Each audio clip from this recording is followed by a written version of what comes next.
नमस्कार. आपल्या बरोबर आहेत मुख्यमंत्री उद्धव ठाकरे. आपण त्यांच्याशी राज्य, देश, विश्व अनेक विषयांवर खास करून कोरोना संदर्भात जी स्थिती निर्माण झाली आहे त्याच्यावरती आपण त्यांच्याशी चर्चा करतोय. आणि जी माहिती आपल्याला खरोखर माहीत नव्हती, जसं मगाशी म्हणालो की जागतिक आरोग्य संघटनेच्या माध्यमातून सुद्धा अनेकदा ही माहिती आम्हाला समजली नाही, ही राज्याच्या मुख्यमंत्र्यांनी आपल्याला दिली. हे कौतुकास्पद आहे. आपण परत चर्चेला सुरुवात करू. उद्धवजी, जसं आपण मगाशी किंवा आधीच्या भागात सांगितलं की राज्याची अर्थव्यवस्था ही तितकीशी चांगली नाही. पण हे अर्थव्यवस्थेचं संकट जे आहे हे फक्त आपल्या राज्यापुरतं नाहीये, हे देशावरचं संकट आहे, जगावरती. आणि प्रामुख्यानं जगावरचं. अनेक देश तर असे आहेत की तिथे भूकबळी उपासमार होईल अशा प्रकारची अर्थव्यवस्था तिकडे निर्माण झालेली आहे. तरीही महाराष्ट्र एक असं राज्य आहे, हे आर्थिकदृष्ट्या, औद्योगिकदृष्ट्या देशात सतत पहिल्या क्रमांकावर राहिलं. कोट्यावधी लोकांना देशातला रोजगार देणारं हे राज्य आहे. जर ह्या राज्याचीच अर्थव्यवस्था अशा प्रकारे डळमळीत झाली तर देश डळमळीत होईल. मी एक सांगतो तुम्हाला, हा. 2 महत्वाचे मुद्दे आहेत. मगाशी ज्याचा मी उल्लेख केला की माननीय पंतप्रधान मध्ये मध्ये व्हिडिओ कॉन्फरन्सिंगच्या माध्यमातून देशातल्या सर्व मुख्यमंत्र्यांशी संवाद साधतात. त्यातल्या पहिल्या किंवा दुसऱ्या संवादात त्यांनी सांगितलं होतं की तुम्ही कोणीही अशी एखादी योजना जाहीर करू नका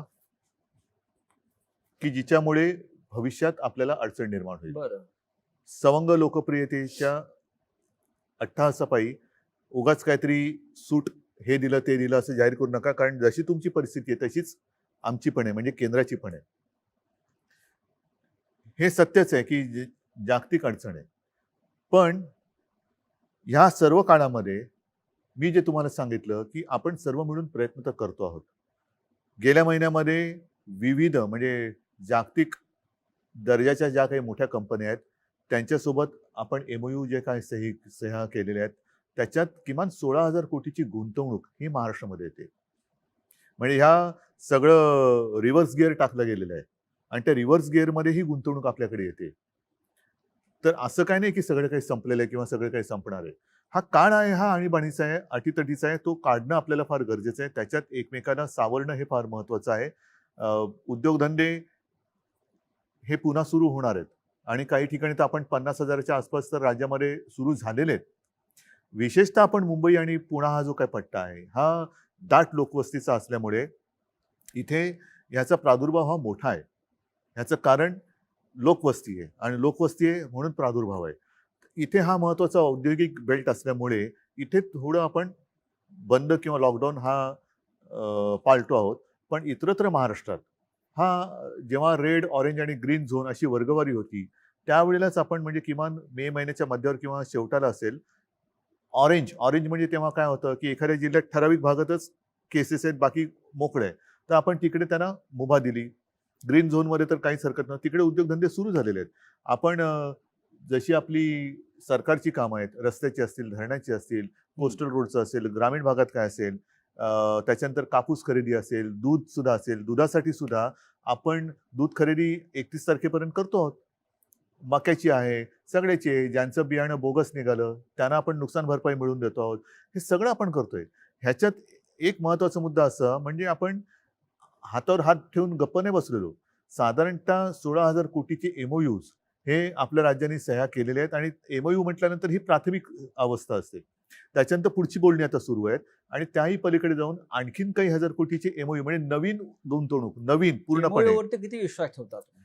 कारण या आधीच्या सरकारनं सुद्धा उद्योगमंत्री आपलेच होते, सांगतो काही हजार कोटीचे MOU केले होते, पण त्यातली इन्व्हेस्टमेंट काही इथे आली नाही केली. ह्याचं कारण का की तुमचा उद्योगमंत्री एकटा असून चालत नाही, तुमचं सरकार. आणि त्या काळात जो मगाशी तुम्ही उल्लेख केला की हे सगळं चालू असताना नोटबंदी आली. अनिश्चितता, धोरणांची अनिश्चितता असेल तर गुंतवणूक येणार नाही. आता आपल्या राज्यामध्ये मी राज्यापुरतं म्हणेन की अनिश्चितता नाही. आपण अनेक काही गोष्टी, सोयी सुविधा ह्या केवळ सगळं काही आपलं गहाण टाकून करतोय अशातला भाग नाही. पण ज्या काही गोष्टी आपण करू शकतो आहोत, मग जमिनीसाठी सुद्धा त्याच्यामध्ये काही नियमांची एक सोपीकरण असेल, इज ऑफ डुईंग बिझनेस ज्याला म्हणतो, ह्या सगळ्या गोष्टी आपण आणतो आहोत आता. आणि हे बघितल्यानंतर मला पूर्ण विश्वास आहे की हे एमओयू केलेत ते पूर्ण अंमलात आणून देण्याची जबाबदारी ही सरकारची आहे. आणि सरकारने जे वातावरण तयार केलेले आणि करत आहे, जो विश्वास एक लागतो, त्यातून ही गुंतवणूक येईल नक्की. ही गुंतवणूक येत असताना साहजिकच आहे, मग आधी असलेले उद्योगधंदे आहेत त्यांना तर आपण गो हेड दिलेलं आहे, ते काम चालू करतायत जिथे जिथे लॉकडाऊन नाही तिकडे. दुर्दैवाने किंवा नाईलाजाने जिथे पुन्हा अशी परिस्थिती निर्माण होते तिकडे मात्र पुन्हा आपल्याला बंद करण्याखेरीज तात्पुरता पर्याय नाहीये. तर असं समजण्याचं कारण नाही की सगळं काही संपलंय. मी तसं- अजिबात निराशावादी नाही. नाही, मी नाही, स्वतः निराशावादी आपण नाही असू आणि शकत मी नाही. निराशावादी कोणाला होऊ देणार नाही. नाही, आपल्या नेतृत्वाखाली सकारात्मक कार्य चाललेलं आहे, राज्याला ऊर्जा मिळते आहे, या सगळ्या गोष्टी लोकांनी स्वीकारलेल्या आहेत. बघा, पण एक शब्द आधीच्या आहे, सरकारने एक शब्द आहे संयम. संयम, आणि या जो आपल्या बाबतीत काय वापरला जातो. सांगतो आता या शब्दाची सुद्धा गंमत आहे. एखादं अक्षर म्हणजे शिवसेना प्रमुख म्हणायचे की अक्षर जुळून शब्द बनतो आणि त्या शब्दाचे मंत्र होतात. आता शब्दाची ओवी पण होते आणि शब्दाची शिवी पण होते. हो, आता जसं संयम आहे, या संयमातला स काढलं तर काय होईल? यम होतो. मग काय पाहिजे तुम्ही ठरवा, संयम पाहिजे का यम पाहिजे? नाही, आपण संयमाचे त्याच्यामुळे तुम्ही कशाला आमंत्रण द्यायचं? संयम ठेवायचा का उद्धव- यम पाहिजे? उद्धव ठाकरे मी हे नुसतं यमक नाही जुळवत आहे. नाही, नाही, उद्धव ठाकरे म्हणजे संयम हे समीकरण आहे या देशाच्या राजकारणातलं आणि मी करणार. महाराष्ट्रात. माझ्यात आत्मविश्वास आहे, मी करून दाखवणार. होय, पण गेले 5 वर्ष जे सरकार होतं त्या सरकारमध्ये आपणही होता. उद्योग खातं सुद्धा आपल्याकडेच होतं. या काळामध्ये केंद्र असेल, राज्य असेल, स्टार्टअप इंडिया, आणि मेक इन आणि इंडिया, आणि त्यावेळेला सुद्धा सामनाने माझ्या मुलाखती घेतलेल्या आहेत. होय त्याच्यामुळे त्या सामन्याच्या मुलाखती वाचा. होय, startup India, make in India, त्यानंतर एमओयू, असे कोणतेही एमओयू शेवटपर्यंत प्रत्यक्ष कृतीमध्ये आले नाही. हे अवलंबून राहतं त्या सरकारच्या धोरणावरती. म्हणजे नुसती उत्सवप्रियता असेल तर काही होणार नाही. मी जे तुम्हाला सांगितलं की आता जे आपले सगळे साथी सोबती महाविकास हो. आघाडीचे सगळे सहकारी आहेत, मग पवार साहेब आहेत, अगदी काँग्रेसचं सुद्धा, किंबहुना सोनियाजी आहेत आणि त्यांची इथली काँग्रेसची लोक आहेत, ह्या सगळ्यांना आता आपल्याला तिघा नाही, जे काही एक अनुभवातून शहाणपण आलेले आहे, ते शहाणपण आपण आता आपल्या कामात दाखवत आहोत. आणि आतापर्यंत मागे वळून बघताना हो. आपल्याकडनं काय राहून गेलं किंवा हम्म. एकूणच सरकार, मग मी तिकडे पक्षाची लेबल लावून सरकार बघत नाही. सरकार हे सरकार असतं. या सरकारकडनं काय राहिलं होतं, काय चांगलं झालं होतं, ह्याचा सगळा एक आढावा घेऊन आपण या गोष्टी करतो. आणि ही सुद्धा गोष्ट जी 16,000 कोटीची एमओयूची आहे, ही सुद्धा मी घरात बसून केलेली आहे. हो, आम्ही पाहिलं ते. हे सुद्धा घर बसल्याच केलेलं आहे. मी कुठेही भटकत गेलो नव्हतो की इकडे जा तिकडे जा तिकडे जा, काही नाहीये. आपली जी सिस्टीम आहे, पुन्हा सिस्टीम ही काम करते. सगळेजण, काही लोक त्यांच्या देशातून त्याच्यात सहभागी झाले होते. आपली काही लोक, मी घरात नव्हतो, देसाई साहेब आणि सगळे सहकारी मंत्रालयातून असतील. त्याच्यामध्ये चीनची गुंतवणूक किती आहे? आता ह्याच्यामध्ये एक सांगतो तुम्हाला, चीनच्या गुंतवणुकीबद्दल, चीनची गुंतवणूक किती पेक्षा असावी की नसावी, हा महत्वाचा भाग आहे. हो. आणि हा प्रश्न मी ज्या वेळेला पंतप्रधानांनी चीनच्या समस्येबाबत एक व्हिडिओ कॉन्फरन्स घेतली होती, त्याच्यात विचारलेला होता की तुम्ही देशाचं एक धोरण ठरवा. आपल्याकडे काय होतं की पाकिस्तान बरोबर संबंध जरा ताणले गेले का मग पाकिस्तान मुर्दाबाद, पाकिस्तान बरोबर कोणतेही संबंध नको, त्याच्याबरोबर खेळ नको, क्रीडा नको, हे नको, ते नको. आणि जर ओसरलं सगळं, हा. मग खेळ आणि राजकारण तुम्ही एकत्र आणू नका, कला आणि राजकारण एकत्र आणू नका, हे सगळी बौद्धिक आपण घ्यायची. हो. पण ताणलं जातं तेव्हा आपली भूमिका खबरदार जर टाच मारून यायची असते. मग तो खेळाडू पण नको, कलावंत पण नको, काही उद्योग नको. तसंच चीनच्या बाबतीत तुम्ही एकदा ठरवा, वस्तू तर सोडाच, पण उद्योगधंदे आपण आणायचे की नाही आणायचे हे देशाचं धोरण असलं पाहिजे. राष्ट्रभक्ती ही सगळ्या देशाची सारखी असली पाहिजे. माझी आहे, नसेल आपण ते होल्डवरती ठेवलेलं आहे, नको असेल द्या पाठवून. पण उद्या पुन्हा हिंदी चीनी भाई भाई करून तुम्ही जर का फिरवणार असाल सगळ्या चीनच्या पंतप्रधानांना, तर मग ही संधी घालवायची का? आणि घालवायची असेल तर मग एकदा दिशा ठरवा, आपण जाऊ पुढे. उद्धवजी, आपण जेव्हा मुख्यमंत्री नव्हता तेव्हाही काही प्रकल्पाच्या बाबतीमध्ये आपण स्वतः जातीनं लक्ष घातलं, विशेषतः कोस्टल रोड मुंबईतला. हो. आता सध्याच्या या संपूर्ण संकट काळामध्ये किंवा आर्थिक व्यवस्था आपण जर पाहिली तर कोस्टल रोड होणार आहे की नाही? चालू आहे काम, जोरात चालू आहे. बरं, कोस्टल रोडचं काम कुठेही थांबलेलं नाही. कोस्टल रोडचं काम सुरू आहे. त्याच्यासाठी आपण पैशाचं सुद्धा आयोजन नीट नियोजन करून ठेवलेलं आहे आणि कोस्टल रोडचं काम सुरू आहे. त्यानंतर दुसरा विषय येतो बुलेट ट्रेनचा. बुलेट ट्रेनची गरज नाही असं आपणही म्हणाला होता. श्री शरद पवार सुद्धा म्हणाले होते की बुलेट ट्रेनमध्ये आपल्या राज्याला फायदा नसून आपल्या राज्याने याच्यात गुंतवणूक करणं बरोबर नाही. तरीही 60% जमीन संपादन महाराष्ट्रात झालंय आतापर्यंत. त्याच्यामुळे बुलेट ट्रेनचं नक्की भविष्य काय? प्रत्येक गोष्टीला केवळ एकच बाजू नसते, अनेक बाजू असतात. ह्याच्यामध्ये आपण स्थानिक लोकांचा विचार करणं हा फार महत्वाचा आहे. राज्य म्हणून बुलेट ट्रेनची आवश्यकता राज्याला जर असेल तर ती मी म्हणेन माझ्या मुंबई नागपूरला जोडणारी बुलेट ट्रेन द्या. माझी राजधानी आणि उपराजधानी जोडणारी ट्रेन द्या, की जेणेकरून हा सुद्धा जो विदर्भाचा थोडासा एक त्यांच्या मनातल्या मनात कारण नसताना एक दुरावा निर्माण करून दिला जाण्याचा प्रयत्न केला जातो, तो दुरावा नष्ट होईल. जसा समृद्धी महामार्ग होतो, ज्याला आता शिवसेना प्रमुखांचं नाव दिलेलं आहे, तसंच मुंबई नागपूर जोडणारं मला बुलेट ट्रेन द्या, मला आनंद होईल. सुरत मुंबई ज्याचा आता काही उपयोग भविष्य नाहीये, काय? ज्याची आता काही आवश्यकता नाहीये. पण हे करत असताना जमीन भूसंपादन करते वेळी जिथे विरोध झालेला आहे, ज्यांचा विरोध आहे त्यांच्या मागे शिवसेना पक्ष म्हणून ठाम उभी आहे. सरकार म्हणून तर जे काही करायचं तो निर्णय आपण घेऊच, पण ज्यांचा विरोध आहे त्यांच्या पाठी शिवसेना आहे. आता काही जणांनी जर का स्वतःहून जमीन दिली असेल, बुलेट ट्रेन होणार सांगतो की मी. नाही? कारण एक मिनिट शेवटी यात सांगतो. राज्य सरकारची गुंतवणूक आहे. सांगतो ना मी. आता जिथे पहिला मी जमिनीचा विषय घेतो. ज्यांनी स्वतःहून जमीन दिली असेल त्यांनी तो सगळा कारभार झाला असेल. ज्यांचा विरोध आहे म्हणून मी म्हटलं की पहिलं ग्रामीण किंवा तळागाळातल्या लोकांचा, जसं नाणारचा विषय आहे. नाणार सुद्धा सरकारने केलाच होता की करार, पण तो जनतेने हाणून पाडला. आम्ही शिवसेना म्हणून जनतेच्या सोबत उभे राहिलो. आता सरकार म्हणून मला काय, जर का सगळ्यांना मान्य असेल करू करार, पण जेव्हा हा अंतिम टप्प्यामध्ये आता आपण हे मधले 2-3 महिने आपले ह्याच्यात सगळे कोरोनामध्ये गेले, त्याच्यामुळे सगळे विषय हे मागे पडले. हे सगळे मागे पडले. त्याच्यामध्ये बुलेट ट्रेन जरी असलं तरी त्या बुलेट ट्रेनचा विषयच बॅकसीटला गेला आणि तो विषय म्हणजे कोणी त्याच्याबद्दल काही विचारपूस पण केली नाही आणि त्याच्याबद्दल काही चर्चा पण झालेली नाहीये. आता ह्याच्यावरती सुद्धा सरकार म्हणून निर्णय घेताना शेवटी सरकार हे सरकार असतं आणि सरकार म्हणून निर्णय घेताना माझं काम असं आहे की माझी भूमिका ही व्यक्तिगत असू शकते, जी जनतेच्या सोबत राहण्याची आहे. पण राज्याच्या हिताचा जेव्हा विषय असेल की ह्याच्यात हित आहे का अहित आहे, तेव्हा माझं मत आहे की सगळ्यांना थोडं एकत्र बोलून आपल्याला हा निर्णय घेण्याची आवश्यकता आहे. विरोधी पक्षामध्ये आपण असताना आहेच. सरकारनं 250-300 कोटी रुपये का द्यावे असा प्रश्न आपण सगळ्यांनी नक्कीच आहे. उपस्थित केला. तो माझा मुद्दा आजही कायम आहे. पण आता सरकार म्हणून आम्ही असताना हा काची सोडवणूक करण्याची गरज आहे. काला काही कारण आहेत का? खरंच ह्यातनं काही फायदा होणार आहे का? दाखवा आम्हाला कुठे फायदा आहे. काय होणार आहे फायदा? किती मुंबईतनं आणि सुरतमधनं ये-जा होणार आहे? किती आर्थिक घडामोड होणार आहे? काय होणार आहे? हे सरकार म्हणून मला माहिती मिळू द्या. जर पटली जनतेसमोर ठेवतो. पण नसेल तर कदाचित मी असं म्हणेन की एखादी भूमिका मी एकतर्फी घेतली असेल तर ती आत्ता योग्य नाहीये. आत्ता मला अयोग्य वाटलं तर तो मी रद्द करेन. बर, आपली महाविकास आघाडी काय म्हणते? व्यवस्थित आहे. मध्ये मध्ये कुरकुर नाही असं काय नाही. एक गोष्ट स्वीकारली पाहिजे, नक्कीच स्वीकारली पाहिजे आणि ती मी स्वीकारतो की गेल्या 2-3 महिन्यामध्ये फेस टू फेस या गाठीभेटी अवघड झालेत. कारण आज सुद्धा मी येताना वाचलं, अजून एका मंत्र्याला कोरोनाची लागण झालेली आहे. बरोबर आहे. अद्यापपर्यंत 2-3 मंत्री म्हणजे जितेंद्र असेल, अशोकराव असतील, हे धनंजय आहे, हे आजारी पडून सुदैवाने बरे झालेले आहेत. जितेंद्र तर फारच जरा गंभीर हे होता.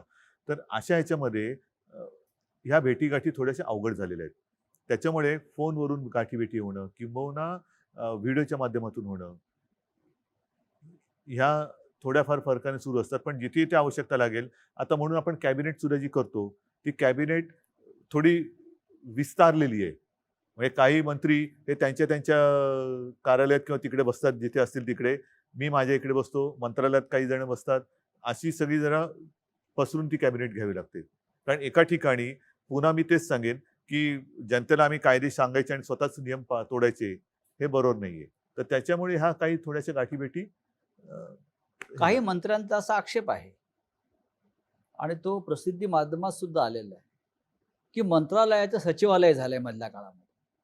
उपस्थितीच नाहीये तिकडे कोणाची. सचिवालय म्हणजे जसं सचिवालयाचं नंतर मंत्रालय का झालं कारण हे राज्य नोकरशाही चालवत नाही, तर मंत्री चालवतात, लोकनियुक्त सरकार चालवतं. हे चित्र गेल्या 6 महिन्यात बदलल्याचा जो आक्षेप सातत्यानं म्हणजे समोर काय येतो. झाले? म्हणजे सचिवांच्या ताब्यात किंवा नोकरशाहीच्या ताब्यात हे राज्य गेलं. म्हणजे काय झाले? असं साधारण काही नाही, मंत्री म्हणजे काय बोलतायत, झाले? की नोकरशाही राज्य चालवतात आणि म्हणजे काय करते? मंत्र्यांचं ऐकलं जात नाही. म्हणजे काय होते? मंत्र्यांचंच ऐकलं जात नाही. नाही. म्हणजे मग जर का तसं असेल तर धारावीचं कौतुक, राज्याचं कौतुक, सर्वोत्तम मुख्यमंत्री या ज्या सगळ्या गोष्टी आहेत ह्या नोकरशाहीने पटवून केलेल्या गोष्टी आहेत का? हं. निर्णय घेण्याचा अधिकार आपला आहे. हो. अंमलबजावणी करून त्यांच्याकडून घ्यायची असते. ज्या यंत्रणेची घडी आहे ही घडी शेवटी यंत्रणा, नाही, हे आपलं हे आपण योग्य बोलताय. ही यंत्रणा राबवण्याची हिंमत तुमच्यात पाहिजे. हं. तुम्ही जर का प्रत्येक ठिकाणी ऑर्डरी तुम्हीच देणार आणि कामही तुम्हीच करायचं तर हे काय गव्हर्नमेंट असू शकत नाही. म्हणजे जसं नागपूरचं प्रकरण सगळ्यांसमोर आहे, की तिथे जे महापालिका आयुक्त आहेत तुकाराम मुंडे आणि तिकडलं लोकनियुक्त महानगरपालिका किंवा नितीन गडकरी स्वतः केंद्रीय मंत्री, आता ह्याच्यामध्ये हा फार मोठा वाद अख्ख्या महाराष्ट्रात बरोबर आहे. सुरू आहे. मग मग माझं काय म्हणणं आहे, तुम्ही एकतर मग ही यंत्रणा केराच्या टोपलीत फेकून द्या. हां. मंत्रालय का सचिवालय, सचिव पद्धतच बंद करून टाका. पिन टू पियानो ज्याला म्हणतात ना, ए टू झेड गोष्ट म्हणजे ऑर्डर पण तुम्हीच काढायची, कामं पण तुम्हीच करायची, मदतीचं वाटप सगळं तुम्हीच करायची. राज्याचे मुख्यमंत्री म्हणून तुम्ही तुकाराम मुंड्यांच्या मागे उभे आहात, की महानगरपालिका जे तुकाराम मुंड्यांच्या मागे लागली आहे तिकडे हात धुवून त्यांच्या मागे आहात? तुमचं मत काय? कोणाचं बरोबर आहे? मला असं वाटतं, की तुकाराम मुंडे आल्यापासून तिथे शिस्त लागलेली आहे. मग मी कोणाच्या मागे उभं राहायला पाहिजे? शिस्तीच्या मागे उभं राहायला पाहिजे. तसंच आहे. एखादा अधिकारी कठोर असू शकतो, कडक असू असेल. शकतो. पण त्याचा तुम्ही त्या कठोरपणाचा लोकांच्या हितासाठी उपयोग करून घेत असाल. एक गोष्ट अशी आहे, की त्यावेळेला त्यांनी जे काही कायदे किंवा काही नियम कडकपणाने अंमलात आणवले, हे काही जणांना परवडत नसतील. तिथे आता इलेक्शनचा जमाना नाहीये. आधी जर मतदार वाचले तर मतदान होणार आहे.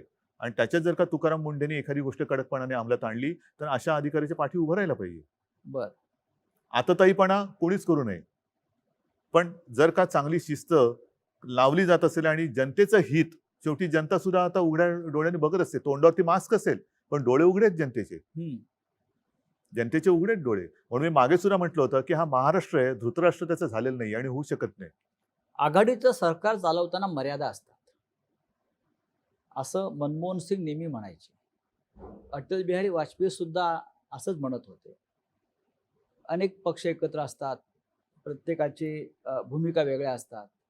मनमोहन सिंग सुद्धा एकदा रागाने म्हणाले होते, की मी काही निर्णय घेऊ शकत नाही. हे आघाडीचं सरकार आहे, मर्यादा असतात. आपलंही तसं मत आहे का? मनमोहन सिंग यांना प्रशासनाचा अनुभव होता. बरं. त्याच्यामुळे त्यांना मर्यादेचं एक हं. भान होतं. हां. मला प्रशासनाचा अनुभव नाही. त्याच्यामुळे मला मर्यादेचं भान नाही. बरं.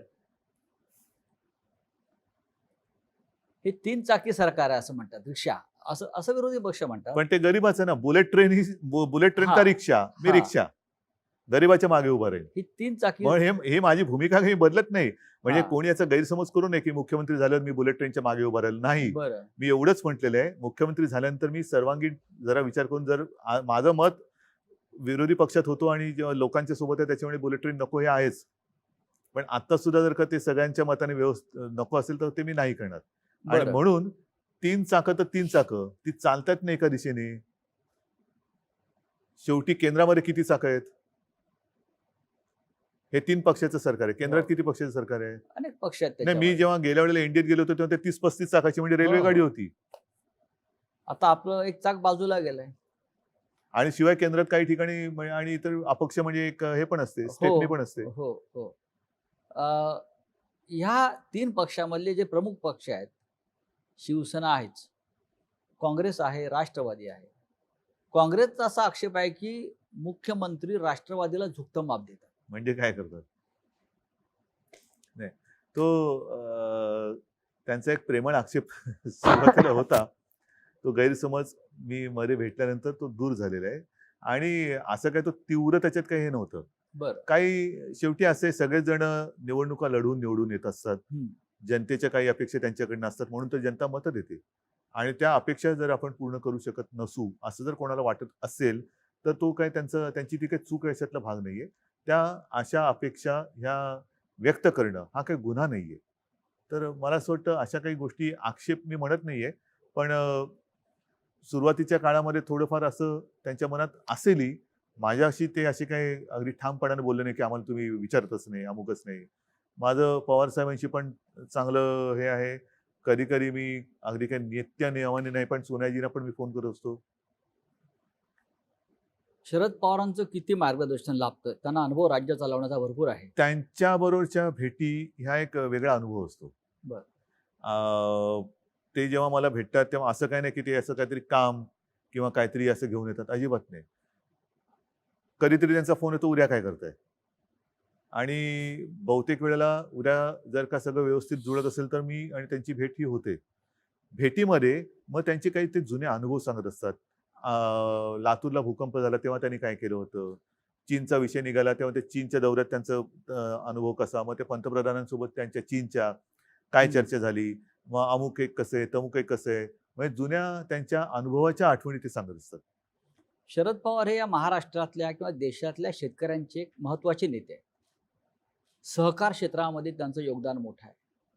महाराष्ट्रातली साखर कारखानदारी अडचणीत येऊनही या भूमिकेचे ते आहेत पहिल्यापासून. पण मी काल असं पाहिलं की राज्याचे विरोधी पक्षनेते देवेंद्र फडणवीस हे साखर उद्योजकांचे प्रश्न घेऊन अमित शहाना भेटले. ते पूर्ण देशातल्या साखर कारखानदारांबद्दल चिंता करत असतील. हो, पण गृह खात्याकडे साखर कारखान्याचे काय प्रश्न असू शकतात? शेवटी साखर ही घरातच लागते ना, गृहामध्ये. कायदा सुव्यवस्था किंवा या संदर्भात नाही, गृहमंत्र्यांना भेटणं.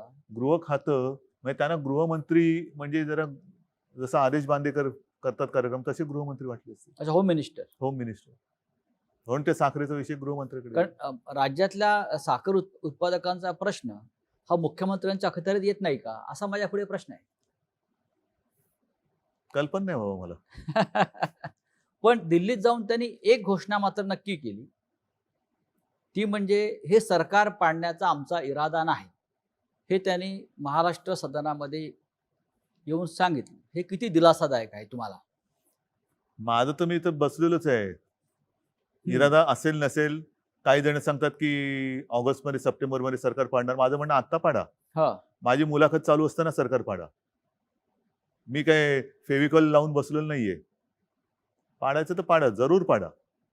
त्याच्यात तुम्हाला पाडापाडी करण्यात आनंद आहे ना. काही जणांना घडवण्यात आनंद असतो, काही जणांना बिघडवण्यात आनंद असतो. बिघडवायचं असेल बिघडवा, मला नाही परवा, पाडा सरकार. ही तुमची भूमिका आहे की आव्हान आहे? हा माझा स्वभाव आहे. बर. हा माझा स्वभाव आहे. कारण एक फार कष्टातून निर्माण झालेलं सरकार आहे. हे सरकार उत्तम प्रकारे चाललंय. हे सरकार लोकप्रिय आहे. हे सरकार टिकायला पाहिजे असं या जनतेची भावना आहे किंवा देशातल्या जनतेची भावना आहे. या सरकारचं भवितव्य विरोधी पक्ष नेत्यावरती अवलंबून नाही. हा. म्हणून मी म्हणतोय की पाडायचं असेल जरूर पाडा. बर. आत्ता पाडा.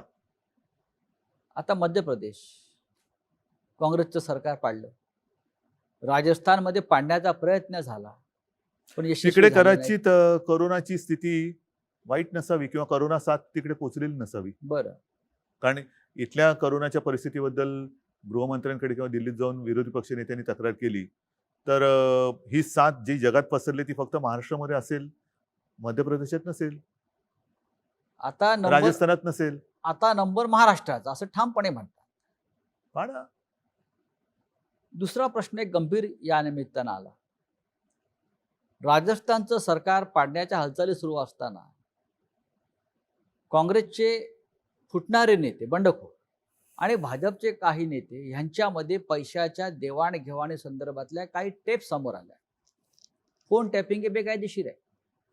तरीही पैशाची ताकद लावून सरकार पाडणं हे काम सुरू आहे. दुसरं करू काय शकतात? लोकशाही आहे ना ही त्यांची. बरं. ही त्यांची लोकशाही. म्हणजे इथलं सरकार हे लोकशाही विरोधी आहे आणि तिथे आणणारं सरकार पैसे देऊन फोडून जर का ते करत असतील तर ते लोकशाहीला धरून आहे. ही लोकशाहीची व्याख्या, ही लोकशाहीची थट्टा हीच शिवसेना प्रमुखांना मान्य नव्हती आणि म्हणून ते म्हणायचे की ही तुमची असली दळबद्री लोकशाही ही असली, ही मला मान्य नाही. त्याच्यावरनं काय झालं? शिवसेना प्रमुखांना लोकशाही मान्य नाही. ही लोकशाही ही अशी तुम्ही लोकशाही मानता? हा जो पैशाचा वापर राजकारणामध्ये जो वाढतो याच्याविषयी आपलं काय मत आहे? बाळासाहेब ते नेहमी ह्याच्यावरती प्रखर प्रहार करायचे. आपण आज राज्याच्या पहिला क्रमांकाच्या सत्तेच्या खुर्चीवर बसलेला आहात. आपण जेव्हा हे पाहता मुख्यमंत्री म्हणून, नाही, हे सगळं घृणास्पद आहे. हे सगळं घृणास्पद आहे. म्हणजे इकडे हे जर का सत्य असेल आणि ते असत्य असण्याची शक्यता कदाचित कमी असेल, देव जाणे काय, तर पैशाचा वापर असा केला तर तो गुन्हा होत नाही. पण जर का तुमच्या कोणी विरोधात असेल तर त्याच्या मागे तुम्ही ससेमिरा लावता चौकशांचा. सगळे दिवस काही सारखे नसतात, दिवस बदलत असतात. आपण ऑपरेशन आपण म्हणतो ना, हेही दिवस जातील, हो. सगळेच दिवस जात असतात, म्हणजे नवीन ऑपरेशन दिवस येतील. ऑपरेशन लोटस महाराष्ट्रात सक्सेस होणार नाही, यशस्वी होणार नाही. करून बघा ना. मी काय भाकीत थोडीच करू. बरं. करून बघा. राष्ट्र फोडताय फोडा. राष्ट्रीय एक महत्वाचा मुद्दा काय आहे, हा. असं कोणताही एक विरोधी पक्षातला नेता दाखवा जो दुसऱ्या पक्षात जाऊन सर्वोच्च पदावर गेला, मुख्यमंत्री किंवा पंतप्रधान झाले. मग तुम्हाला तुमच्या पक्षात असं काय मिळत नाहीये की जे तुम्ही दुसऱ्या पक्षात जाताय. आणि अशा कित्येक ठिकाणी आता अशी उदाहरणं आहेत की अशी ज्या वेळेला फोडाफोडी होते तेव्हा वापरा आणि फेकून द्या, ही नीती सर्वांनी वापरलेली. हे आपल्याकडचं राजकारण आहे. त्याच्यामुळे हा एक जो संदेश आहे की दुसऱ्या पक्षांनी केवळ आपल्याला वापरा आणि फेकून द्यासाठी आपला वापर करून द्यायचा, की आपण आपल्या पक्षामध्ये ठामपणाने काम करणं. ठीक आहे, कदाचित एखादी व्यक्ती किंवा एखादा नेता हा आपल्या पक्षामध्ये आपल्यावरती अन्याय करू शकत असेल किंवा करत असेल, पण म्हणून तुम्ही त्या पक्षाचा त्याग करून दुसऱ्याची पालखी वाहणं, शेवटी पालखीच वाहणारच ना, का पालखीत बसणार आहेत मिरवायला? पालखीत कोण बसवायला तयार आहेत का तुम्हाला? अवश्य जा. मी कोणाच्याही उज्ज्वल भवितव्याच्या आड येऊ शकत नाही, येत नाही. जर तुम्हाला दुसऱ्या पक्षात अत्यंत म्हणजे पालखीत बसवण्याचं स्थान मिळत असेल, जरूर जाऊन पालखीत बसवा. पण पालखीचे भोई होण्यासाठी म्हणजे काय, की नुसती वरात चालले पण माझ्या खांद्यावर पालखीचं ओझं आहे, एवढंच तुम्हाला समाधान आहे? मग पालखीचं ओझं व्हायचं असेल तर जाऊ शकतात. किती असे पक्षांतर केलेले नेते हे दुसऱ्या पक्षात जाऊन मोठे झालेत. एक ठराविक काळ गेल्यानंतर त्यांना सुद्धा बरोबर त्यांचं कारकीर्द ही कापली जाते. हा जो एक मूळ गाभा आहे तुमच्या विचाराचा किंवा तुमच्या पक्षाचा, आज सुद्धा मी ही आघाडी केली. का केली? कारण त्यांच्याबरोबर ज्या एका उद्देशाने गेलो होतो, तो उद्देश मला कळलं की याच्यामध्ये पोकळपणा आहे. म्हणून मी हा निर्णय घेतला. आणि हे सुद्धा मी पुन्हा पुन्हा सांगतो, ध्यानीमनी नसतानाही मुख्यमंत्री पदाची धुरा माझ्यावरती आली नाही, तर माझ्या स्वप्नात सुद्धा कधी काय संधी मला मिळेल किंवा संधीच्या पाठी जाणं, तुम्ही मला ओळखता. तुमच्या स्वप्नात हे नव्हतंच. पण हे महाराष्ट्राच्या किंवा जनतेच्या स्वप्नामध्ये होतं. बरोबर की नाही? मग आता माझी जबाबदारी आहे, जर का माझ्यावरती जबाबदारी आली असेल आणि आली आहे, तर मी माझ्या राज्याची आणि माझ्या जनतेची स्वप्न पूर्ण करणारच. राष्ट्रीय राजकारणाकडे तुम्ही सध्या कोणत्या दृष्टीनं पाहताय? कोणत्या राजकारणाकडे बघू? राजस्थानच्या बघू, दिल्लीच्या बघू, मध्य प्रदेशच्या बघू? कारण मग माझ्या शेवटी काय असतंय, आपण दोघेही चष्मेवाले आहोत. बरोबर. एक लांबचा चष्मा असतो आणि एक जवळचा असतो. हे नंबर जर का असे बघायला लागले तर आपले कोणत्या दृष्टीने बघायचं? आज देशावर मी सगळीकडे दूरदृष्टीने बघतो. अच्छा, म्हणजे तुम्ही चीनकडे पाहता की नाही? मी सगळीकडे दूरदृष्टीने बघतो. आज चीन जो हिंदुस्थानच्या हद्दीत घुसून आपल्या 20 जवानांची हत्या केली, तुमची नजर तिथपर्यंत गेली की नाही त्या संकटापर्यंत? कारण गेली. काय करू शकतो आपण? महाराष्ट्र हा नेहमी, सह्याद्री हा नेहमी हिमालयाकडे पाहतो, जातो, मदत करतो, ही आपली परंपरा आहे. मान्य. पण ही परंपरा आपण पाळत असताना आपण काय करू शकतो का खरंच? आणि करण्याची आपली इच्छा आहेच का? नाहीतर मी मगाशी म्हटलं तसं की चीनी गुंतवणूक मला काही त्याचं मोठं आकर्षण नाहीये, पण आपण ती नाकारू, आपण ती आता होल्डवर ठेवलेली आहे. तुम्ही आधी सांगा की हे चीन बद्दलचं तुमचं जे काही आताचं जे आहे नातं, चांगलं वाईट, हे किती काळ टिकणार आहे? आता तुम्हाला चीन नको आहे, पण कालांतराने पुन्हा हिंदी चीनी भाई भाई होणार नाही का? जसं मी पाकिस्तान बद्दल बोललो की पाकिस्तानने आपल्याकडे घुसखोरी केली, तर आता पाकिस्तान बरोबरचे सगळे संबंध तोडा, काहीच नको त्याच्यामध्ये. आणि मग थोड्या दिवसानंतर मग क्रिकेट मॅच येऊ द्या, चालेल. त्यांचे खेळाडू येऊ द्यात, कलाकार येऊ द्यात, गाणी, गझला, साहित्यिक. आणि मग आम्हाला आमच्याच विरुद्ध त्यावेळेला सरकार नव्हतं आपलं, शिवसैनिकांच्या विरुद्धच आपले पोलीस बंदुका घेऊन रोखून उभे. म्हणजे तुमचं वैर आहे पाकिस्तानशी आणि बंदुका आमच्या छाताडावरती. काहीतरी तुमची नीती ठरवा. एकदा एक नीती. जर का असं तुम्ही फडफड व्हायला लागलात तर तुमच्या ध्येय आणि मग मगाशी जे म्हणालात ना की गुंतवणूक MOU वरती हे सगळी अशी फडफडणारी जी काही तुमची धोरणं असतात ती गुंतवणूकदारांना या किंवा जा सांगत असतात. उद्धवजी, शिवसेनेच्या राष्ट्रीय भूमिकांना फार महत्व आहे. मग राष्ट्रीय सुरक्षेचा विषय असेल, राम मंदिराचा विषय असेल, पाकिस्तान असेल, दहशतवाद असेल, या अनेक महत्त्वाच्या भूमिका सातत्यानं शिवसेना मांडत आली, ठामपणे मांडत आली. आज सुद्धा चीनच्या संदर्भात असेल, पाकिस्तान संदर्भात असेल, जेव्हा आपण पाहतो तेव्हा आपल्याला असं दिसतंय की आज हिंदुस्थान मोठा देश आहे, पण हिंदुस्थानच्या सीमेवरच्या एकाही राष्ट्राशी आपले चांगले संबंध नाहीत. बरोबर तुमचं. तर आपण एक राज्याचे मुख्यमंत्री म्हणून, शिवसेनेचे प्रमुख म्हणून या धोरणाकडे आपण कशा प्रकारे पाहता की मी आपल्या शेजाऱ्यांशीच आपले मी संबंध चांगले मी नाही? मी असं कधी म्हणणार नाही की तुम्ही आम्हाला सांगा आमचे शिवसैनिक सरहद्दीवरती जाऊन लढतील म्हणून. असं काही जण म्हणतात, तसं मी कधी म्हणणार बरं. नाही. असं मी कधी म्हणणार नाही. परंतु शेवटी प्रत्येकावरती काही ना काहीतरी जबाबदारी असते. हो, आज महाराष्ट्राच्या मुख्यमंत्री पदाची जबाबदारी माझ्यावर आहे. होय. देशाच्या पंतप्रधान पदाची जबाबदारी नरेंद्रभाईंवरती आहे, मोदीजींवरती आहे. आणि मध्ये जी काय त्यांनी सर्व पक्षीय एक बैठक घेतली, बरं. त्या सर्व पक्षाच्या नेत्यांनी त्यांना सांगितलं की देशावरती जेव्हा संकट येतं तेव्हा आम्ही त्याच्यामध्ये विस्कळीत असं काही होऊ देणार नाही. तुम्ही व्हा पुढे, आम्ही संपूर्ण एक दिल्याने तुमच्या सोबत आहोत. आणि त्याच बैठकीत मी सांगितलं होतं की एक धोरण ठरवा, काय करायचं, नेमकं वागायचं कसं. कारण त्याच्यामध्ये बऱ्याच मुख्यमंत्र्यांनी आपापली मतं मांडली. मी सगळ्यात शेवटी होतो बोलणारा. माझ्या आधी जवळपास सगळे बोलून झाले हो. होते. आणि त्याच्यामध्ये बहुतेकांनी ही हा. एक अपेक्षा व्यक्त केली होती की चीनच्या मालावरती बहिष्कार टाका, भगवान की मूर्ती चीन से आ रही है, हा. हे बंद करा, ते बंद करा, अमुक बंद करा, तमुक बंद करा. आता हे ठीक आहे, ते बंद केल्यानंतर आपण चीनच्या ॲपवरती बंदी घातली, चीनची ॲप आपण App. बंद केली. हो. आता आपण असं म्हणायचं का टिकटॉक अ? टिकटॉक हा, आपण चीनला ॲपटला का? नाही. जर ॲपटला असेल तर आपटणार कधी? म्हणजे नुसती ॲप बंद करून चीनला जर धडा शिकवत असू तर आनंदाची गोष्ट आहे. उद्धवजी, राम मंदिर हा आपल्या जिव्हाळ्याचा विषय. नक्कीच. शिवसेनेनं राम मंदिराचा मार्ग मोकळा केला, हे इतिहास सांगतो. त्या राम मंदिराच्या संदर्भात आपण सुद्धा अयोध्येला गेलेला आहात, मुख्यमंत्री नसताना आणि आणि मुख्यमंत्री मुख्यमंत्री झाल्यावर झाल्यावर पण. सुद्धा. म्हणजे आपण आपल्या भूमिकेमध्ये कोणताही बदल केलेला नाही. भूमिपूजन 5 ऑगस्टला होईल अशी तारीख जाहीर झालेली आहे. आपण त्या भूमिपूजनाला जाणार का? नुसतं हो किंवा नाही हा हा. हा मुद्दा मी माझ्या व्यक्ती म्हणून काही सांगू शकेन. बरं. पण महत्वाचा मुद्दा जो आपण प्रश्नामध्ये एक सांगितला की राम मंदिराच्या लढ्यात शिवसेनेची भूमिका ही इतिहासाने दखल घेतलेली आहे. हो. मी मुख्यमंत्री नव्हतो त्याही वेळेला राम मंदिरात गेलो, किंबहुना योगायोग ज्याच्यावरती माझी श्रद्धा आहे, माझी भावना हीच सांगते. नोव्हेंबर 18 मध्ये मी पहिल्यांदा राम मंदिरला गेलो होतो, हो. आपण सोबत होतात. होय. शिवनेरीवरची म्हणजे माती शिवजन्मभूमीची एक मूठ माती मी घेऊन गेलो. त्याच्यानंतर ह्या विषयाला खूप चालना मिळाली. त्याच्या आधी हा विषय थंड बस्त्यात होता, कोणी काही विषयच काढत नव्हतं. शिवसेनेने सुरुवात केली, जर उशीर लागत असेल तर कायदा बनवा, वटहुकूम काढा, काय वाटेल ते करा, पण राम मंदिर ही बनवा, आपलीच मागणी होती. ही शिवसेनेची मागणी होती. त्याच्यासाठी आपण अयोध्येला गेलो. तुम्ही योगायोग म्हणा, काही म्हणा, त्या विषयाची सोडवणूक तर वर्षात झालीच.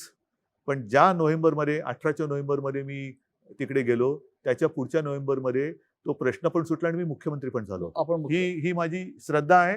ज्याला कोणाला ह्याला अंधश्रद्धा म्हणायचं असेल तो त्यांच्याकडे विषय. माझी श्रद्धा आहे आणि ती आहेच, असणारच आहेच. मुद्दा काय येतो की सर्वत्र सध्या करोनाचं थैमान आहे.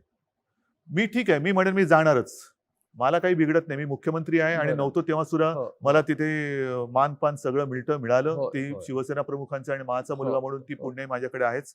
आता तर मुख्यमंत्री आहे, मला बंदोबस्त मिळेल, मी व्यवस्थित जाईन, मी पूजा अर्चा करून किंवा त्या कार्यक्रमात सहभागी होऊन परत येईन. पण हे मंदिर हे सर्वसामान्य मंदिर नाहीये. एखाद्या गावात जरी मंदिर बनवायचं झालं तरी गावकरी जल्लोषात एकत्र येतात, कारण त्या गावासाठी ते राम मंदिर असतं अयोध्येसारखं. जे अनेक लोक अयोध्येला जाऊ शकत नाही त्यांच्यासाठी त्या गावाचं मंदिर हे महत्वाचं असतं. अनेक सभा समारंभ किंवा लग्न किंवा इतर काही गोष्टी त्या मंदिरातल्या देवाच्या साक्षीने होतात गावामध्ये. मग हा राम मंदिराचा मुद्दा आहे, ज्याला एका लढ्याची पार्श्वभूमी आहे, एक विचित्र पार्श्वभूमी आहे, ज्याच्यावरती बाबरांनी आक्रमण करून ते पाडून मशीद बांधली होती, त्याच्यात पुन्हा आता आपण मंदिर उभं करतोय. हा पूर्ण केवळ हजारो लोकांचे प्राण हिंदुस्थानातल्या गेलेत. हिंदुस्थानातल्या हिंदूंचा नाही, जागतिक कुतूहलाचा विषय आहे. आज आपल्याकडे कोरोनाचं संकट असताना सर्व मंदिरांमध्ये जाण्या येण्याला बंदी आहे. मी जाऊन येईन, हम्म. पण लाखो राम भक्त जे तिकडे उपस्थित राहू इच्छित असतील, त्यांचं तुम्ही काय करणार? त्यांचं तुम्ही काय करणार? त्यांना तुम्ही अडवणार का? त्यांना येऊ देणार आणि त्यांच्यामध्ये कळत नकळत कोरोनाचा प्रसार होऊ देणार? कारण हा आनंदाचा क्षण आहे. आणि नाही तर तुम्ही व्हिडिओ कॉन्फरन्सवरनं ई उद्घाटन, ई भूमिपूजन करू शकता. आपल्याला आठवत असेल की आपण मुख्यमंत्री म्हणून जेव्हा गेलात तेव्हा शरयूच्या तीरावरती आपल्याला आरती करण्यापासून थांबवलं होतं. थांबवलं, कारण करोनाचा प्रसार होता. होता. तिथं सुरुवात होती. आपण सगळी तयारी केली होती बरोबर आहे. आरतीची. आणि त्याच्या आधी जेव्हा गेलो होतो तेव्हा शरयूचा काठ कसा होता? भव्य आपण केलं होतं. म्हणजे खच्चून गर्दी होती. हो. म्हणजे हालचाल करायला जागा नव्हती. हालचाल करा एवढं होय. सगळं तो त्या विषयाला भावनेने जोडली गेलेली माणसं आहेत. ह्या लोकांना तुम्ही थांबवणार कसे? माझं येणं जाणं मी करीन.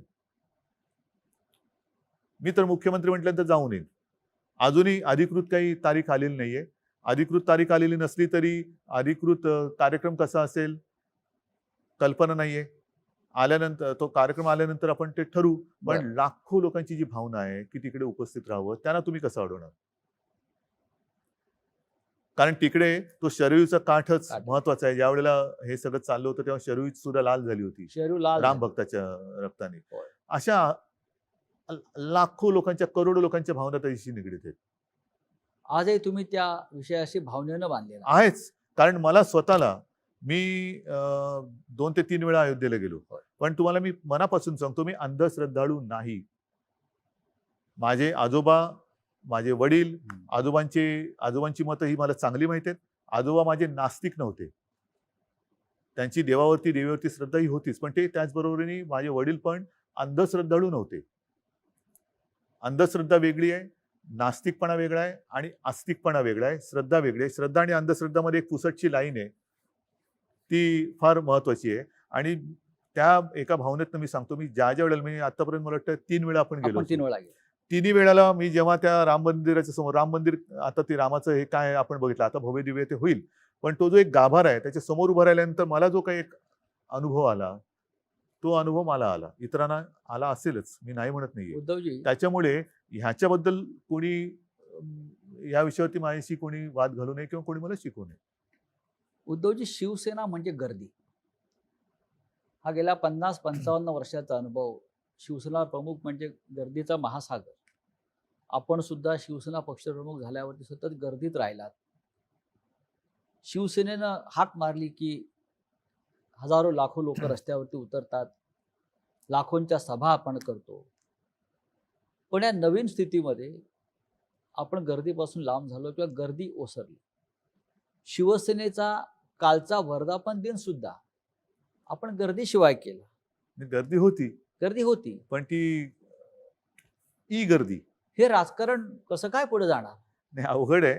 आणि आता मी तुम्हाला म्हटलं ना की शिवसेना प्रमुखांची आठवण येते, ती ज्या वेळेला असे काही विजयोत्सव व्हायचे, हो शिवसेना प्रमुखांचा वाढदिवस असायचा, हो ना. त्या अखेरच्या ह्याच्यामध्ये ते खाली येत नसत आणि त्यांचे फोटो आहेत खिडकीतून हात करताना. ज्या वेळेला खाली गर्दी व्हायची आणि घोषणा व्हायच्या, त्यावेळेला ते उठून बाहेर यायचे खिडकीत आणि हात करायचे. आणि मी त्यांना सांगण्याचा प्रयत्न करायचो की तुम्ही सारखं हे नका करू. मला म्हणायचे हे माझं टॉनिक आहे. हा, माझ्या तब्येतीची चिंता करू नको, हे माझं हो. टॉनिक आहे.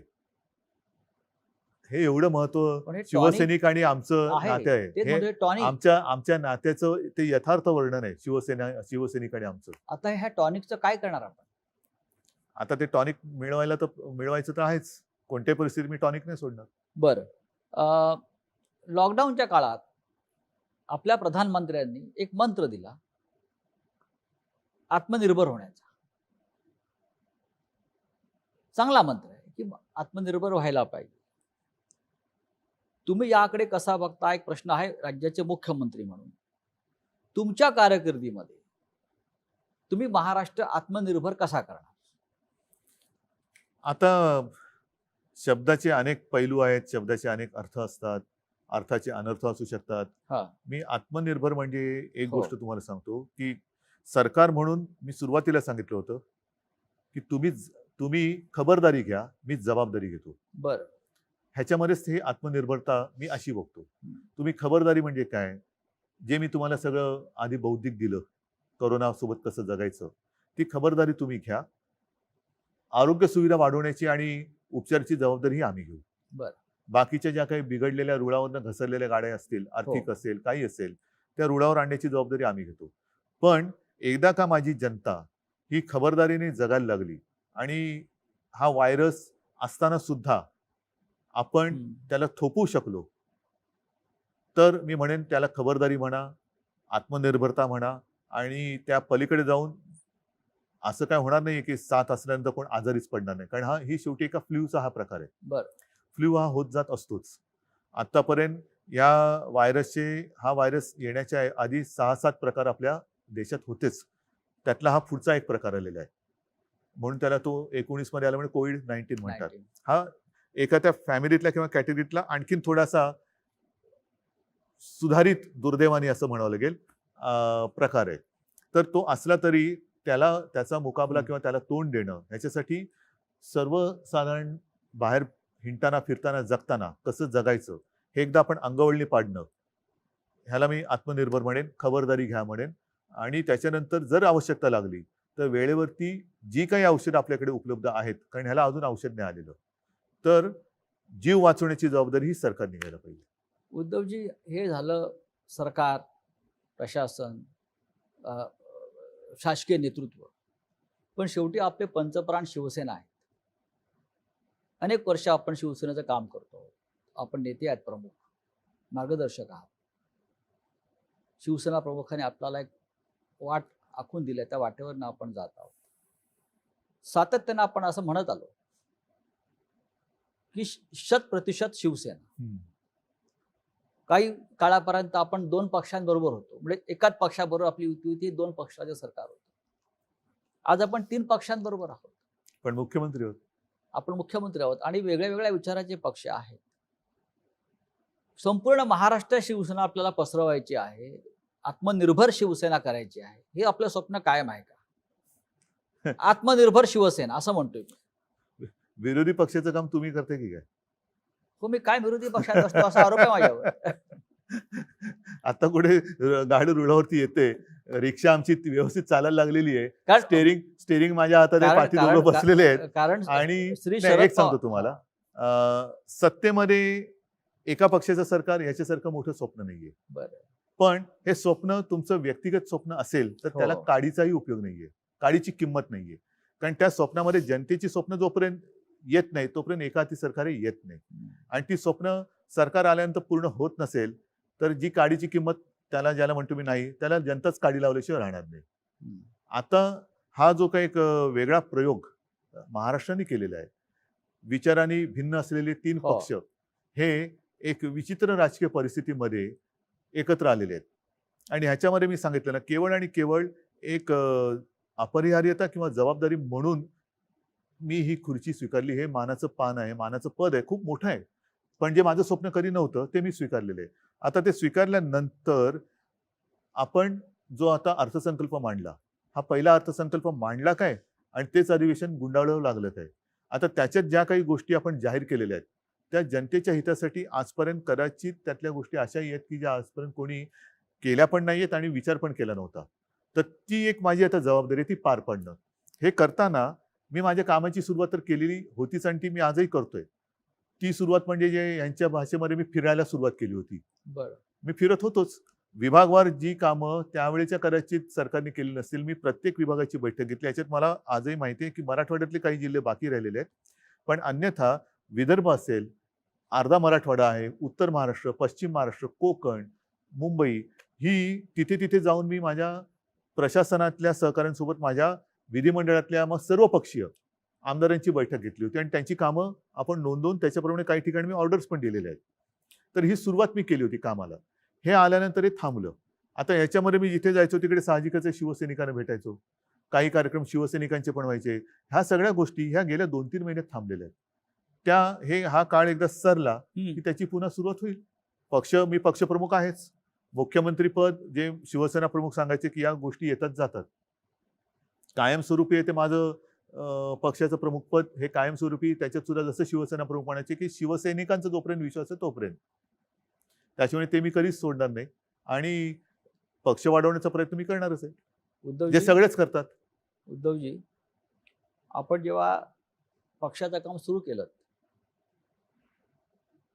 पक्षाचे शिवसैनिक म्हणून, नेते म्हणून, नंतर कार्याध्यक्ष म्हणून, आणि साहेबांच्या नंतर म्हणजे शिवसेना प्रमुखाच्या नंतर शिवसेना पक्ष प्रमुख म्हणून हा एक फार मोठा पल्ला आपण गाठला. राज्याला मुख्यमंत्री आपण मिळवून दिला. म्हणजे पक्ष सत्तेवरती आहे. आपण जेव्हा, मला आठवते आपण जेव्हा कार्य सुरू केलं तेव्हा आपण शिवसेनेचे युवा नेते होता. हम्म. आपला उल्लेख हा शिवसेनेचे युवा नेते म्हणून करत होता. आता आपण 60मध्ये पदार्पण करतो. येस. म्हणजे पण आता आपण 60 नाही योगायोग आहे की 60व्या वर्षी मी मुख्यमंत्री जरी असलो तरी असं नाही याजच 60 केला होता 88 असं नाहीये. हो. हा योगायोग आहे. नाही, आपण 60मध्ये पदार्पण करताय हा एक योगायोग नसेल, पण महाराष्ट्रासाठी मला वाटतं कदाचित जगातलं एकमेव माझं उदाहरण असेल हा जो सगळ्यात ज्याची कुवत कमी लेखली गेली हा तो पक्षाचा सर्वोच्च नेता झाला हो. आणि ज्याची कुवत किंवा याला काही कळत नाही असं म्हणणारा राज्याचा मुख्यमंत्री झाला. मुख्यमंत्री झाला आणि आपण उत्तम प्रकारे काम करताय. राज्याच्या जनतेचे आपल्याला आशीर्वाद आहे. ते महत्वाचे म्हणजे आहे. म्हणजे युवा नेते बघा मी आपण होता. आजही तुम्हाला अत्यंत प्रामाणिकपणाने सांगतो, मी माझी आज देखील सही आपला नम्र म्हणूनच करतो. ही शिकवण बाळासाहेबांची आपल्याला येस, सगळ्यांना यांचं आहे. कारण नम्र ही राहा. बाळासाहेबांची पद्धत आहे आणि माझ्या आजोबांची पद्धत, म्हणजे बाळासाहेबांची ही पद्धत. ह्या गोष्टी येतात जातात. जनतेशी आपण कायम नम्रतेने वागलं पाहिजे. कारण कधी कुठेही गेलो, मी मुख्यमंत्री असो वा नसो, मी आणि बाळासाहेबांचा मुलगा म्हणून मी कुठेही कधी गेलो तरी लोक मला हसून माझं स्वागत करतात, प्रेमाने आदरातिथ्य करतात, या बसा म्हणतात. हे जे काय आहे ना, ही कमाई ही पूर्वजांच्या पुण्याची कमाई आहे. माझं कर्तृत्व शून्य आहे. उद्धवजी जसं बघा युवा नेते होता आपण आणि आपण आज 60त प्रवेश करताय म्हणजे आपण सिनियर सिटीजन झालात असं मी हो, म्हणतो. आता मला बसचा प्रवास फुकट मिळणार. म्हणजे आपल्या निमित्ताने इतरांना मिळेल. कसं तुम्ही पण वाटतंय? तुम्ही पण आम्ही सुद्धा तुम्ही पण मी आज बसमध्ये एक पाऊल टाकलं असेल तरी तुम्ही त्यात पाऊल टाकायच्या तयारीत आहात. आहे, तुमच्याबरोबरच आहे मी. मला सांगा की हा प्रवास जो आहे, युवा नेता ते शिवसेनेचे आता ज्येष्ठ नेते किंवा नाही, हा प्रवास जो मुख्यमंत्री आहे आणि ना, 60, हा प्रवास आता आपण असं म्हणतो मागे वळून बघताना कारण हा फार महत्वाचा टप्पा आहे 60. आहे, पण हा प्रवास आता असं वाटतं की हा बुलेट ट्रेनच्या वेगाने झाला. बरं. आपल्याला इकडे तिकडे बघायलाच मिळालं हो. नाही.